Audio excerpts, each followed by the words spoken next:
तहत हम खुदा के कलाम में आज थोड़ी सी देर में उतरेंगे। वो मजमून स्क्रीन पर आपके सामने होगा।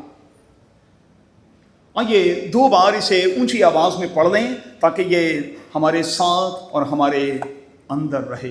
जी, फिर से पढ़ें। ये आज का हमारा मरकजी उन्वान है और इसी उन्वान को लेकर हम खुदा के कलाम के इस तलावत करदा हिस्से में उतरेंगे और चंद एक बातें खुदा के कलाम में से सीखने की कोशिश करेंगे। All clear. अगर आप गौर करें तो ये एक फौजी इस्तिलाह है, ये एक फौजी टर्म है जिसे वो एक दूसरे के साथ इस्तेमाल में लाते हैं। All clear.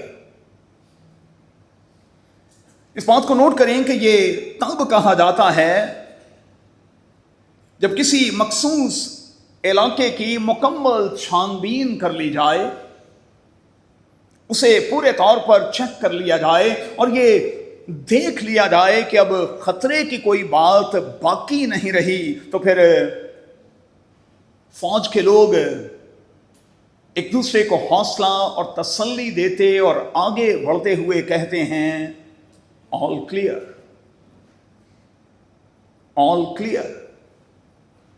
अब खतरे की कोई ऐसी बात नहीं है, हम आगे बढ़ सकते हैं, हम अपने इस सफर को और अपनी इस जंग को, फाइट को जारी रख सकते हैं। और यही आज का मफहूम है। अब याद रखिएगा कि खुदा के बेटे और बेटियां होने के नाते चूंकि मैं और आप एक रूहानी जंग में हैं, हर रोज मैं और आप जंग की हालत में हैं। और इस बात को कभी ना भूलिएगा कि हमारा दुश्मन जो है वो 24/7 काम करता है। हम सुस्त पड़ जाते हैं लेकिन वो सुस्त नहीं पड़ता। हम कहीं कमजोर हो जाते हैं, कहीं अपने काम में अक्रम चूक जाते हैं, लेकिन असद वो नहीं चूकता। वो एक तवातुर के साथ, वो मुसलसल अपने काम में लगा और फिर लगा रहता है। अब चूंकि मैं और आप रूहानी जंग की हालत में हैं, इसलिए बड़ा जरूरी है कि हम हमेशा चौकस, चौकन्ना और होशियार रहें और फिर अपनी छानबीन करते रहें। ज़बूर की किताब के 139वें ज़बूर की रोशनी में अपनी जांच पड़ताल करते रहें, अपने आप को चेक करते रहें। और जब आप महसूस करें कि अब मेरे लिए जिंदगी के इस एरिया में कोई खतरे की बात नहीं, तो फिर ये कहते हुए आगे बढ़ें, ये कहते हुए अपने खानदान का हाथ पकड़कर आगे बढ़ें, ऑल क्लियर। अब खतरे की कोई बात नहीं है, इसलिए अब हम आगे और फिर आगे और फिर आगे बढ़ सकते हैं। गोया कि जब हम अपने खानदान से और अपने आप से और एक दूसरे से ये कहते हैं कि ऑल क्लियर, तो इसका मतलब ये होता है कि हमारी पुरानी जिम्मेदारी एक तरह से खत्म हुई, एक टास्क खत्म हुआ, लेकिन जंग चूंकि जारी है, इसलिए अब हमें एक नई और भारी जिम्मेदारी के साथ आगे बढ़ना है और इस जंग को जारी और फिर जारी रखना। खुदा के कलाम में क्या लिखा है? जब हम इफ्सियों के खत में उतरते हैं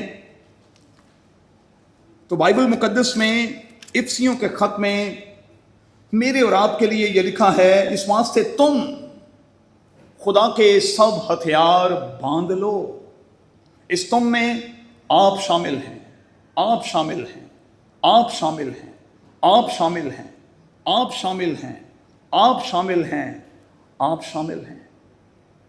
और तुम खुदा के सब हथियार बांध लो ताकि दुश्मन का मुकाबला कर सकूं।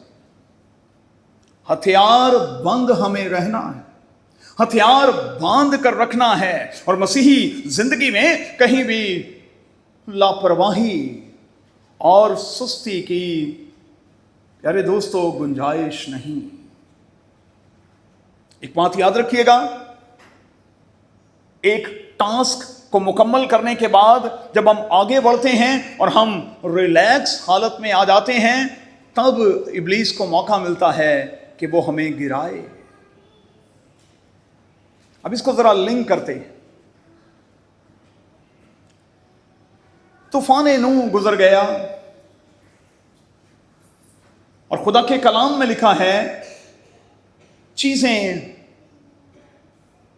नॉर्मल हुई, पानी जाता रहा, नूह और उसका घराना कश्ती से बाहर आ गया, और फिर नूह के बारे में लिखा है कि वो रिलैक्स हो गया। उसने मैं पी और उसे अपने बच्चों के सामने शर्मिंदगी का सामना करना पड़ा। मसीही जिंदगी में रिलैक्स होने वाली फौरन कोई गुंजाइश नहीं। आपने रिलैक्स तो होना ही नहीं। आप जरा से रिलैक्स हुए तो इब्लीस जो है वो मुझे और आपको पकड़ देगा और फिर हमें परागंदा करेगा। पतरस ने अपने खत में क्या कहा? तुम्हारा दुश्मन इब्लीस जो है वो धाड़ता फिरता है कि किसको फाड़ खाए। वो पूरी तैयारी में रहता है और वो धाड़ता फिरता है कि वो फाड़ खाए। इसलिए कहा हमें खुदा के कव्वी हाथ के नीचे फिरौतनी से रहना है। और आज के उस गाए हुए ज़बूर की रोशनी में खुदा दे पर्दे हेठां जो कोई इंसान रहिंदा है, खुदा दे खंभ दी छां हेठां ते ओ आराम पांदा है। हमारे बचाव का, प्यारे बच्चों, एक ही रास्ता है और वो रास्ता यही है कि हम खुदा के हाथ के नीचे रहें। अब आइए जरा जल्दी के साथ बाइबल मुकद्दस में से कुछ मिसालें ले लें कि किस तरह से खुदा ने जब अपने बंदों की जिंदगी में एक टास्क को मुकम्मल किया और जब उन्होंने वफादारी के साथ उस टास्क को मुकम्मल किया, बड़ी जिम्मेदारी के साथ उस टास्क को मुकम्मल किया, तो फिर खुदा ने मुकम्मल करने के बाद उन्हें सरफराज किया, उनको बरकत दी। चलें इसे लिंक करते हैं। तोड़ों की मिसाल में आप जानते हैं कि तोड़े तकसीम किए गए।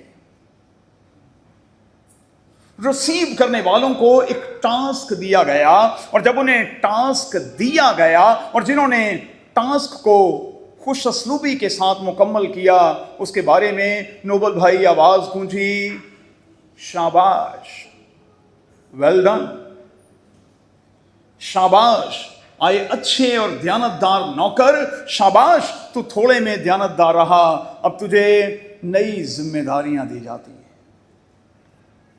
अब तुझे भारी टास्क दिया जाता है। एक बात याद रखिएगा, मैंने हमेशा इस ऑल्टर से आपको यह सिखाया कि बाइबल का खुदा, प्यारे बच्चों, मेरे और आपके मांगने के मुताबिक हमें दे सकता है। वो तो अंबार लगा सकता है, लेकिन कई बार वो हमारी कैपेसिटी चेक करके, हमारी गुंजाइश चेक करके हमें देता है। और कई बार वो छोटे से शुरू करता है क्योंकि वो देखना चाहता है कि मैं और आप कितने अच्छे मैनेजर हैं,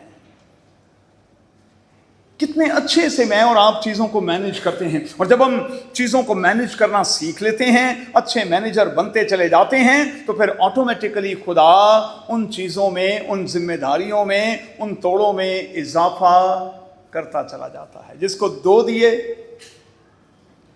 उसे 4 की जिम्मेदारी सौंप दी, जिसे 5 दिए थे उसे 10 की जिम्मेदारी सौंप दी।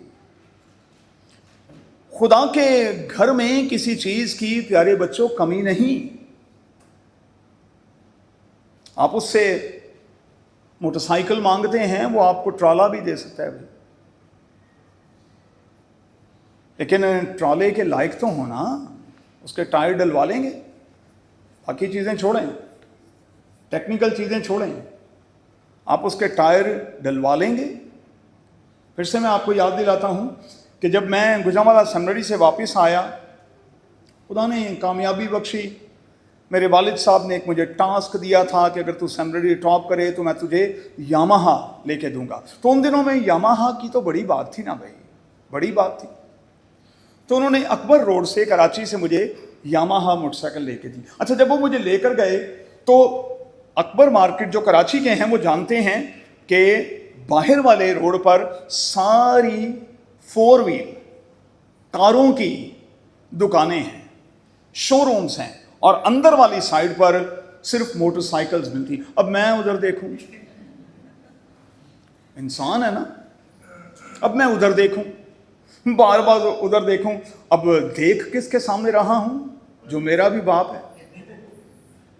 اور میرے والد صاحب نے مجھے کہا کار چاہیے، تو میں نے کہا اب لے کے دینی ہے تو پھر وہی لے دو نا، اب 2 سے پھر 4 پر ڈالو گے تو شروع میں ہی 4 پر ڈال دو۔ کہنے لگے پتر میں 4 تے پا دواں گا، پیٹرول پوا لیں گا، کیونکہ بطور پاسبان تیری سیلری کتنی ہے میں جانتا ہوں، تجھے ٹی اے ڈی اے کی صورت میں چھوٹی سی پیرش کا پادری ہونے کے ناطے کیا ملتا ہے میں جانتا ہوں، اس کی مینٹیننس کر لے گا، پیٹرول ڈلوا لے گا۔ اور مجھے آج بھی یاد ہے کہ میں اپنے والد صاحب کے ساتھ موٹر سائیکل باہر لے کر نکلا، ساتھ میں خواتین کا کالج ہے، بیٹیوں کا کالج ہے، اس کے ساتھ پیٹرول پمپ ہے، ہاں پاسپورٹ آفس کے بالکل بیک سائڈ کی بات کر رہا ہوں۔ تو میرے والد صاحب نے 105 روپے کا پیٹرول ڈلوایا اور ٹینکی فل ہو گئی۔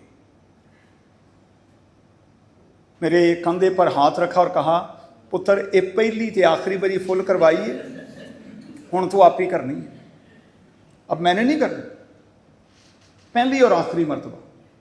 تو دیکھیں بعد میں خدا نے پھر یہ برکت دی، یہ کوئی بڑی بات نہیں تھی، لیکن آپ مینیج تو کرنا سیکھ لیں نا، آپ 2 وہیل کو مینیج کرنا سیکھ لیں، اچھے سے رکھنا سیکھ لیں، اچھے سے سنبھالنا سیکھ لیں، اچھے سے چلانا سیکھ لیں۔ میرے والد صاحب نے ساری عمر سائیکل چلائی، لیکن میں آپ کو بتا سکتا ہوں کہ بیکو کی سائیکل تھی میرے والد صاحب کے پاس، جو 30-40 سال ان کے پاس رہی، لیکن لش پش کرتی تھی۔ اس کی وجہ کیا تھی؟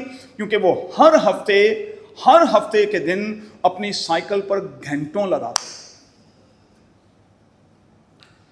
گاڑیاں رکھنے والے نوٹ کر لیں بھائی، یہ گاڑیاں خدا نے آپ کو تحفے کی صورت میں دی ہیں، انعام کی صورت میں دی ہیں، اور میں اس بات کو بڑے اچھے سے سمجھتا ہوں، میں گاڑی کو بچے کی طرح رکھنا پڑتا ہے، بچے کی طرح، چھوٹے بچے کی طرح اس کی کیئر کرنی پڑتی ہے۔ اور میں نے کتنی بار یہاں آلٹر سے آپ کو سکھایا کہ اگر روڈ پر چلتے ہوئے، ویسے تو یہاں کے روڈ بڑے اچھے ہیں، امریکہ کے تو اور بہت اچھے ہیں، لیکن اگر کبھی ٹائر گڈھے میں لگ جائے تو آپ کا ہاتھ فوری طور پر ڈیش بورڈ پہ جانا چاہیے اور آپ کو گاڑی کو سوری کہنا چاہیے، آپ کو گاڑی کو بھی سوری کہنا چاہیے کہ سوری تجھے تھوڑی تکلیف ہوئی ہے، درد ہوا ہے، میں اس کی معذرت چاہتا ہوں۔ اب آپ ایسا تو نہ کریں کہ کراچی میں موٹر سائیکل کے اوپر لوگوں نے 4 دوست بٹھائے ہوئے ہیں، اور میں ہمیشہ نازیہ کو دیکھ کر کہتا تھا یہ ابے کی کمائی ہے نا، اس لیے 4 بھائی نے، یہ ابے کی کمائی ہے، اگر اپنی کمائی ہوگی تو یہ صرف اکیلا یا کسی ایک دوست کو لے کر بیٹھے گا، کیونکہ موٹر سائیکل پر یہ 2 لوگوں کی سواری ہے بھائی، 4 اس لیے آپ نے بٹھائے ہوئے ہیں کیونکہ مال ابا کا ہے نا۔ خرم کار میں کتنے لوگ بیٹھتے ہیں؟ کتنے لوگ؟ 5 ڈرائیور کو ملا کے ہیں، اب آپ اس میں 7-8 ڈال دیں تو دیکھیں نا، گاڑی کے ساتھ تو نقصان کر رہے ہیں نا۔ اس لیے آپ چیزوں کو مینیج کرنا سیکھیں، چیزوں کی کیئر کریں۔ میں آپ کو یقین دلاتا ہوں جب آپ اچھے مینیجر بن جائیں گے، چیزوں کو اچھے سے رکھنا شروع کر دیں گے، یہ کوئی بعید بات نہیں، یہ کوئی بڑی بات نہیں کہ میرا خدا آپ کو اس سے بھی بڑی برکت کی طرف لے جائے گا۔ चलें आगे बढ़ते हैं। अब आइए जरा चंद एक रेफरेंस लें। आज का रेफरेंस हवाले में जो कुछ लिखा था वो मेरे यस्सु के लिए लिखा था। और क्या लिखा था कि जब खुदावंद यीशु मसीह आजमाइश के उस अमल में से गुजर गया तो फिर फरिश्ते आए और उसकी खिदमत करने लगे। सिल्विया, कितना बड़ा एजाज है पुत्र, मार्कस, कितना बड़ा एजाज है। जब हम खुदावन में होते हुए, प्यारे बेटे, जब हम खुदावन में होते हुए अपने टास्क को मुकम्मल करते हैं तो खुदा के फरिश्ते भी मेरी और आपकी खिदमत के लिए नीचे उतर आते हैं। ये कोई बड़ी बात नहीं है, ये मामूली सी बात है। ऐसा होगा जब मैं और आप अपने टास्क को मुकम्मल करेंगे तो फिर खुदा फरिश्तों को, आसमानी रूहों को मेरी और आपकी खिदमत के लिए तैनात कर देगा। और फिर लिखा है कि खुदावंद यीशु मसीह उठा और उसने गलील के इलाके में जाकर मुनादी का आगाज किया। पहले एक टेस्ट टाइम है, पहले एक ट्रेनिंग टाइम है, एक कोचिंग टाइम है। इसलिए मैं जितने भी खिदमत गुजार हैं उनसे मैं हमेशा कहता हूं कि ट्रेंड और अनट्रेंड बंदे में ज़मीन आसमान का फ़र्क है भाई।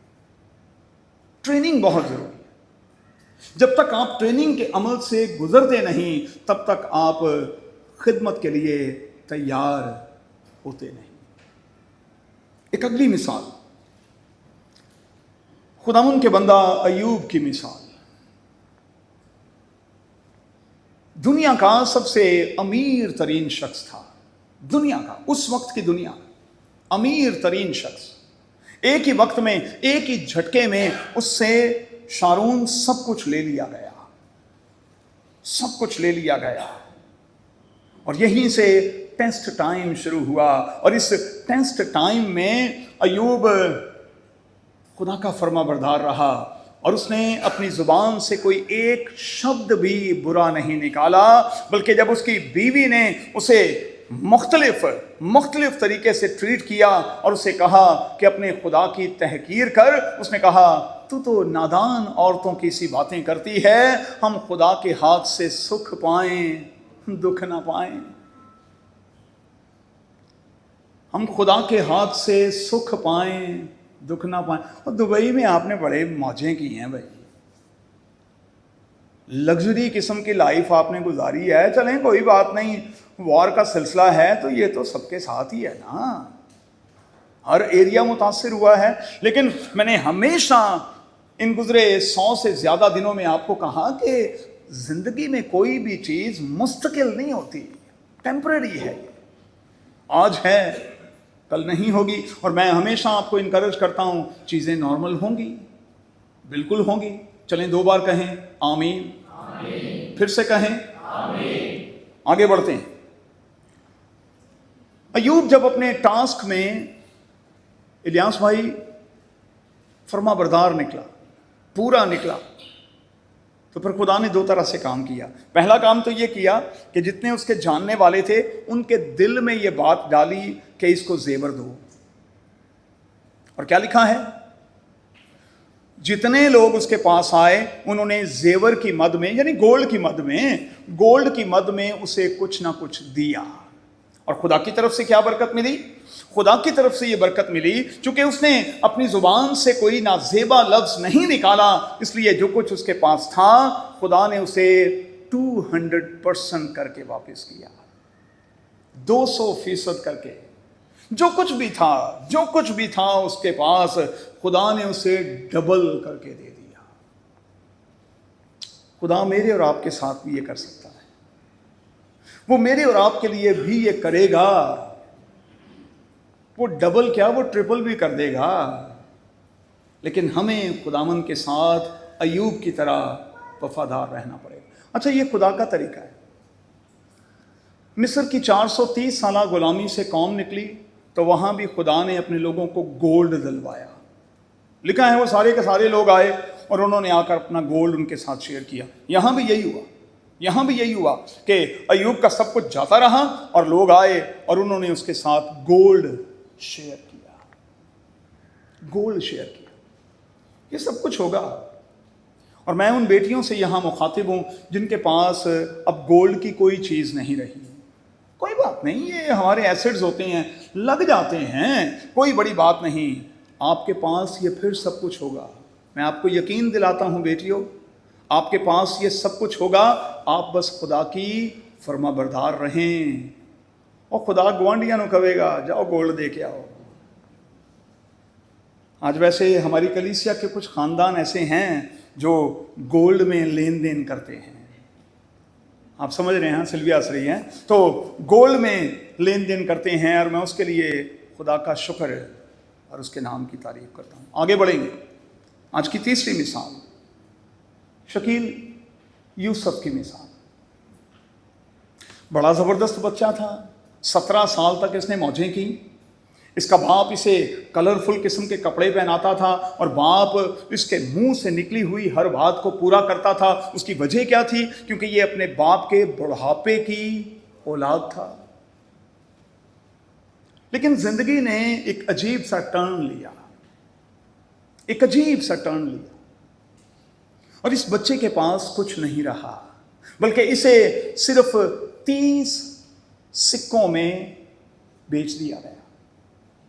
इसे बेच दिया गया, इसे सौदागरों के हवाले कर दिया गया। पंजाबी च मक्कू ठप दिता गया,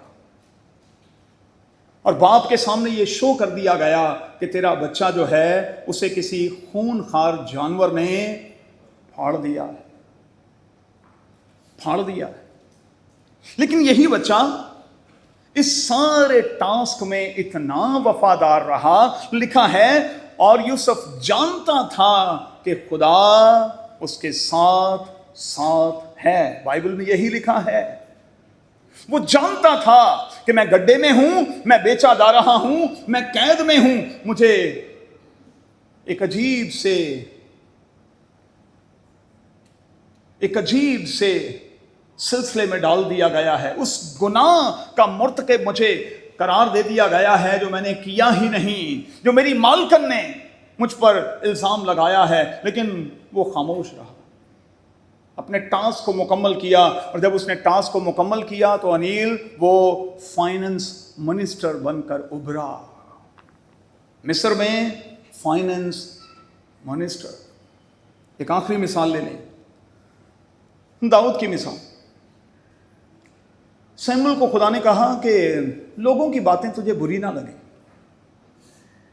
दुनिया कब चुप रहती है, कहने दे जो कहती, कहने दे। अब जो मैं तुझसे कहूं तूने वो करना है। तू सींग में तेल भर ले और यस्सी के घर में चला जा, और उसके बेटों में से जिस बेटे के बारे में मैं कहूं उसे मखसूस कर दे। अब दाऊद मखसूस तो हो गया मखसूस।